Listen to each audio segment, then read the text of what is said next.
I had the games on all day, but I've been doing a lot of work in my room. We didn't do First Things First today on TV. Is that right? Was it off tonight? Today? Yeah, we're dark today. But I had the games on all my TVs, but I was so busy with other stuff, I wasn't like paying that close of attention. But yeah, so what was the upset? Penn State beat over Texas Iowa A&M. State. That was a 10 beating a 7. So that was an upset. Xavier had his hands full, Rob, number 3-seeded Xavier, with Kennesaw State. Landis Mountain State. Yes, right. I picked Xavier, but I did pick Iowa State to beat Pitt, and instead the 6-seeded Cyclones got routed by Pittsburgh 59-71. So how is our bracket doing, since me and you have the same picks? Yeah, I'm doing all right. I mean, I'm more right than wrong. I'm probably 2/3 right, I guess. I think all of our Final Four, Alabama, Texas, Kansas, and Duke, they're all alive. They all won, so we're good in that regard. We're good to go. Kansas looked great. I mean, they destroyed Howard. Chris and I can't agree on anything, but somehow we have the same. That's amazing. It is, and we didn't know it. Amazing. I still think that's incredible. Right. We haven't even talked about it at all, other than on the show. Right. So, but you didn't see. I mean, yeah, we got a few upsets technically, right, but nothing huge. Do you like seeing the huge upsets, the Princetons beating the Arizonas, or would you rather see the Blue Bloods and the top teams advance? You know what? I think we all think that we love the Cinderella story, and the problem with the Cinderella story is that she never gets to go to the prom. She never wins the championship. So what happens I'm glad you kept the I kept it clean. Version. Yes, that was the PG. I didn't know where you were going. You already know what I was going to say. She was going to wind up with a prom dress around her neck. I'm just saying. See, here you go. I'm just saying. But Chris, here's the issue: is they never, they'll win one game and then get pummeled in the next or get destroyed oftentimes. But we have seen Cinderella not go all the way. No. But go deep. Right. But the problem is we don't have – it takes away from maybe some other matchups that we really wanted to see with better teams. So I think on a grand scale, if a Cinderella was able to go through it, and you're right, we've seen some, and they win a championship, that's a real Cinderella story. Right, because it has a happy ending. But you wouldn't call a 14 seed that gets to the Final Four, you wouldn't call that a real Cinderella story? No, because if they get demolished in the championship game because they don't belong, and that what is usually what happens.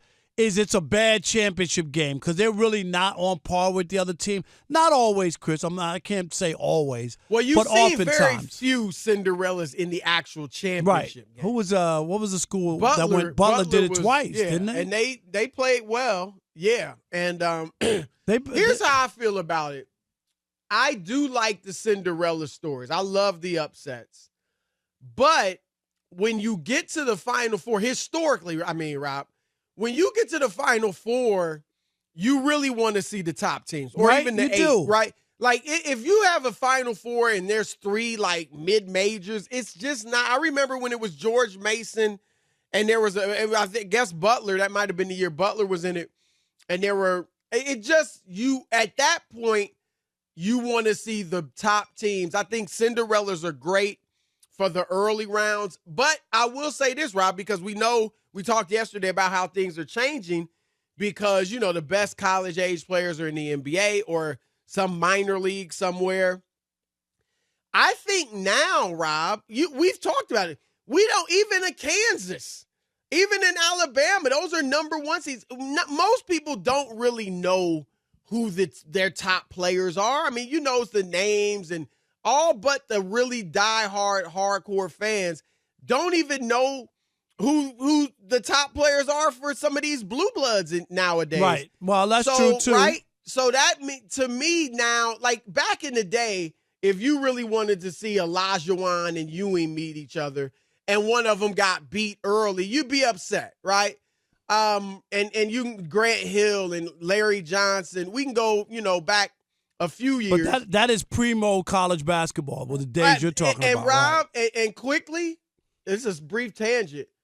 And young bucks, maybe you can call in when we give you a chance if you want to dare argue this. Rob, the level of play back in the day in college compared to now, it is night and day. Like these teams that are winning it or getting to the Final Four would get bludgeoned. Well, back also in the day. And I'm not even talking about style of play.